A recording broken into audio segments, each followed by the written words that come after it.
Once again, we are back here on the JRTA Marathon.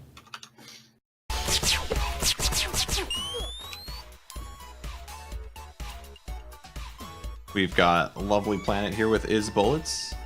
I understand you're not feeling too well, but I'm glad you're here. Yes, I am gonna muscle. I might be quiet for donations for a decent bit of it, but that's okay. It's just an excuse to listen to the music and all that. Listen to the music and also plug the incentives. I think that's fine. There you go. So, this will be a good time for plugging things. So, all right, whenever you're ready. All right, awesome. We are gonna start in 3, 2, 1, go. So this is Lovely Planet. For people that are not familiar with it, the main sort of goal of each of these levels in the shooter is that you want to shoot all these red enemies and make your way to the end post. The game will actually fail the level if you don't kill the enemies, so the routing is based around obviously trying to take the most direct path towards these flagpoles, but still shooting all the enemies, which leads to some interesting stuff like this level, where you just don't shoot anyone at all, because when bullets collide, they the enemy that shot the bullet dies. So if two enemies' bullets collide, they just implode each other. It's kind of weird. That's the only level we actually end up using it on. So we're gonna go for like a really hard skip here that never works, but what if it does? It worked. There you go.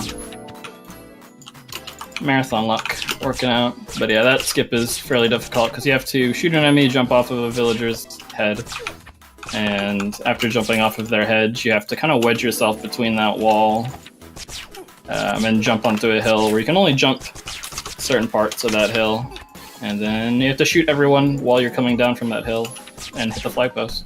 So there you go. So we're dealing with the first world. There's in this game, but we're going to be basically skipping the last one, because for the definition of any percent for this, each world to unlock the next one you have to complete a certain amount of levels, so I'm kind of menuing through to the quickest ones to spend the least amount of time, obviously, because this is a speedrun. Fun fact, if you're not aware, we're speedrunning marathon. But yeah. So if you have any donations or incentives you'd like to plug? Sure. If anything comes up, feel free to interrupt me. List some stuff here. Just recently, for Best Anime, King of the Hill did take the lead, $41.16. Game Tower behind it with $35. Donkey Kong Country 3 file names, which is our first file name incentive coming up. We have RPC with $61, and then second and third file name is $40.87 are Smoke and Kang. And the top 3 names will be used for that, so feel free to put your donations in there which way you want. Let's see, the Poppin' Twin Beat, the file name for that. Oh, that one's do the thing. That's 2,000. If you guys are ambitious, I believe you guys will take that over. Twilight Princess Link's name, Nug Rider, is the only one there right now with 1920. And opponent's name, we have Horse with $8.07 and Nugs with $14.20. And then as far as the next incentive goes, we have Hyper Area coming up, and that is the Play on Extreme incentive.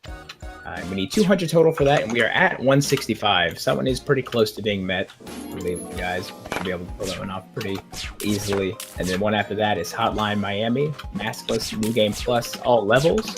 We need $100 for that, and we are currently at 47. Definitely donate for Hotline Miami. It is a really fun, awesome run. So I haven't really detailed all the things that make you fail levels or die in this game. So, if you go to the flagpole without killing all the enemies, you fail the level. If you get shot by a bullet, you fail the level. If you fall off the edge, you fail the level. If you run into these like raspberry jam things, those little like goo pits, you die and you fail the level. If you run to spikes, you fail the level. If you shoot any of the blue villagers, you fail the level. Oh, what else? Oh, there's fun other things later on that also will kill it. But yeah, pretty much everything kills you in this game. It's pretty fun.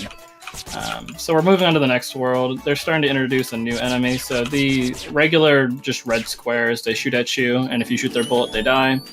The ones with yellow hats have homing bullets, and if you shoot their bullet, they don't die, so you have to end up shooting a lot at them. And they kind of just annoy you the entire level if you don't deal with them. And the tall, I don't think I even mentioned, the tall red ones, I think there's one over, no, they're not over here. The tall red ones literally don't even shoot at you or anything. These guys right here, they don't shoot at you. They just kind of stand there. But you have to shoot them with your gun to, I guess, complete the level. I don't know. There's some sort of symbolism there. Someone smarter than me could come up with. Yeah, there's a lot of these levels. It's just you take the least amount of time possible, like the smallest angles to shoot an enemy, which really makes them a lot tougher. Like, you're supposed to go around that hill and shoot all those enemies, but if you turn around and quickly shoot that guy and then turn back around to deal with the guy in front of you, you can make it a lot more difficult, but save some time.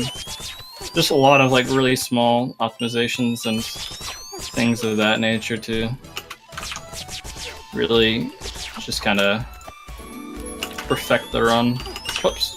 So one thing I didn't mention, this is going like really small stuff. So all these hills are made of different triangles.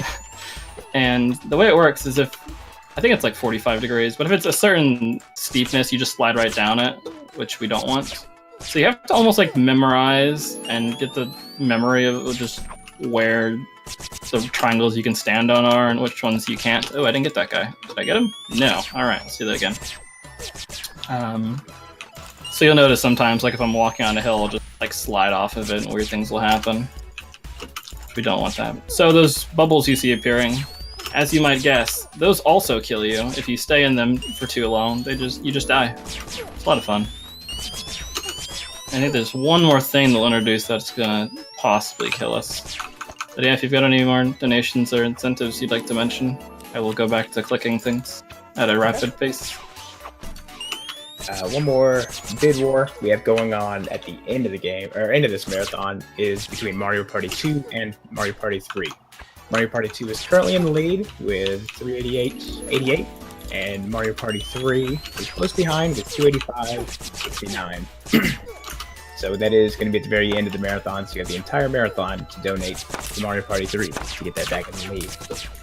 And just another reminder, we do have prizes all throughout the marathon. I believe if you check the schedule, you can see what those prizes are and when you can donate to be entered for those.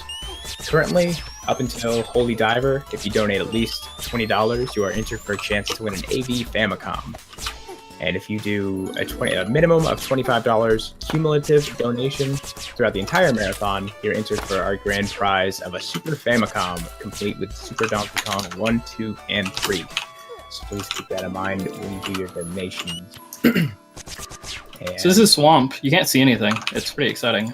They add a bunch of fog, which obviously makes shooting things very difficult because you can't see them. The very first level I did a fairly difficult strat, which there's the visual lineup for it's a bit shaky, but I'm basically just shooting into the fog and trying to hit an enemy from all the way across the level, just so I don't have to run over there and shoot him. They also ramp up the difficulty a ton, and they introduce the tall red guys with the yellow hats. That makes the really annoying whining sound.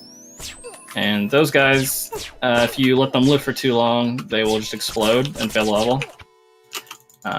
Obviously in a speedrun it's not too much of a bad thing, but when you're going through these levels for the first time and you have no clue where everyone is, and you're just hearing the noise and knowing that they're about to explode and fail you the level if you don't find them in a few seconds, it's a bit stressful and difficult. But yeah, and as you progress further in these worlds, the amount of levels you have to complete to unlock the next one goes up as well. So for the harder ones, you have to end up completing more of the levels, which is very nice of them to do. There's a few nice visual hints though, like when those apples fly, which I don't think I mentioned. If the apples hit the ground, you also die. Pretty much if I haven't mentioned it yet, it probably does something bad to you. But there's like blue stars that'll appear below them. Also have to shoot a guy over there, and I can't see him. So my strategy is to shoot a lot of bullets in a lot of different directions, and usually it hits him. But of course, since this is a marathon, it's not going to work. Oops. But you're usually supposed to go through that portal that we're going above and skip over it. So this way, since there's only one enemy in this entire level. So that's what happens. This level is giving me a little bit of difficulty for some reason. Oh well. There we go.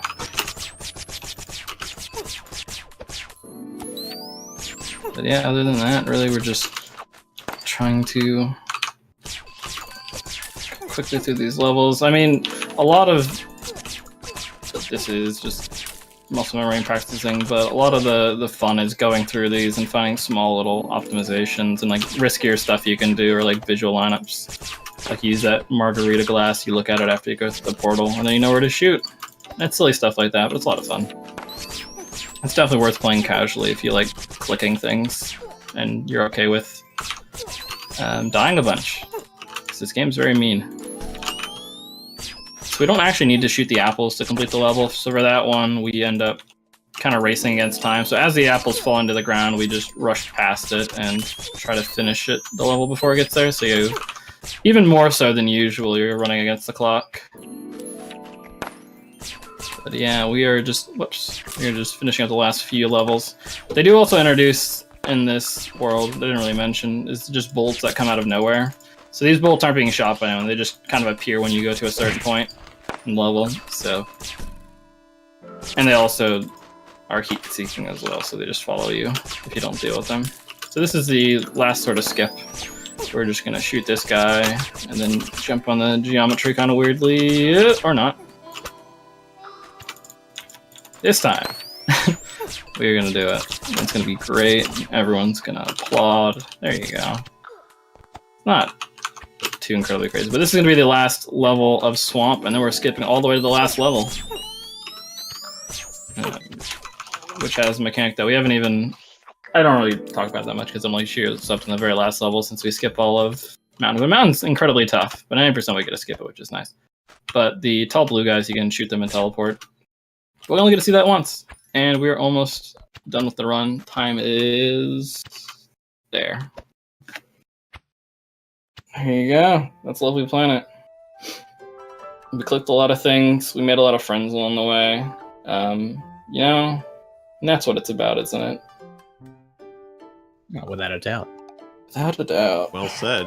I have a time of 11:37. Cool. Something like that.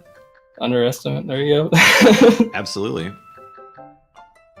All right. Thank you guys for having. Definitely, guys, keep donating. We really want to help all 4 runners get over to AGDQ. It'll be awesome to see them do runs. So thank you guys so much for letting me do a run and help you guys raise some money for them.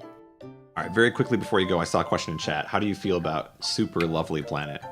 Oh, Super Lovely Planet's going to be an AGDQ too, along with this, and they're both awesome and amazing speedruns. They're a lot of fun. What do I feel about Lovely Planet Arcade? I don't know what you're talking about. That's not a game.